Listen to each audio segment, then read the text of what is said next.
সরকারি চাকরিতে কোটা সংস্কার নিয়ে ছাত্র আন্দোলন চলাকালীন আওয়ামীপন্থী অভিনয় শিল্পীদের নিয়ে গঠিত আলো আসবে গ্রুপ কাণ্ডে আলোচিত ছিলেন অভিনেত্রী সোহানা সাবা। তিনি বিভিন্ন সময় আওয়ামী লীগের ব্যানারে প্রচার প্রচারণায় অংশগ্রহণ করে নেটিজনদের সমালোচনার মুখে পড়েন। গত 5 আগস্ট প্রধানমন্ত্রী শেখ হাসিনা দেশ থেকে পালিয়ে যাওয়ার পর থেকেই সামাজিক যোগাযোগ মাধ্যমে বিভিন্ন সময় পরোক্ষভাবে দেওয়া স্ট্যাটাসে সমালোচকদের উদ্দেশ্যে বার্তা দিয়েছেন সোহানা সাবা।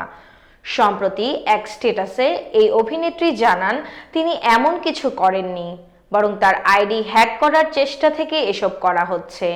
অপর একটি স্ট্যাটাসে কিছু মানুষকে উদ্দেশ্য করে সাবা লেখেন, কিছু অভাগা যারা গত 18 বছর ধরে আমাকে ফলো করে আসছেন, ইনবক্সে নক করছেন আর ফ্রেন্ড লিস্টে একটু জায়গা পেতে আমাকে রিকোয়েস্ট করে আসছেন। অভিনেত্রী লেখেন, তাদের ছ্যাঁচড়ামির বড় প্রমাণ দিতে তারা রিকোয়েস্টের স্ক্রিনশট পোস্ট করে হেভি লাইক কমেন্ট কামানোর ব্যাপারে উৎসাহী। হ্যাঁ ভাই হ্যাঁ, আপনি অনেক বড় লায়েক।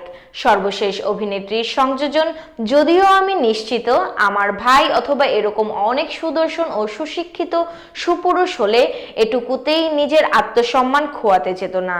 সে যাই হোক, আরও একটি পোস্টে সবাইকে সতর্ক করেন সোহানা সাবা। লেখেন, আপনার কিছু বলার থাকলে অবশ্যই বলবেন, অবশ্যই লিখবেন, নিজের সোশ্যাল মিডিয়া ওয়ালে লিখবেন। আমার কমেন্ট বক্সে এসে লিখে নিজের লাইক কমেন্ট শেয়ার বাড়াতে চাইলে আপনাকে কট করে কেটে দেব।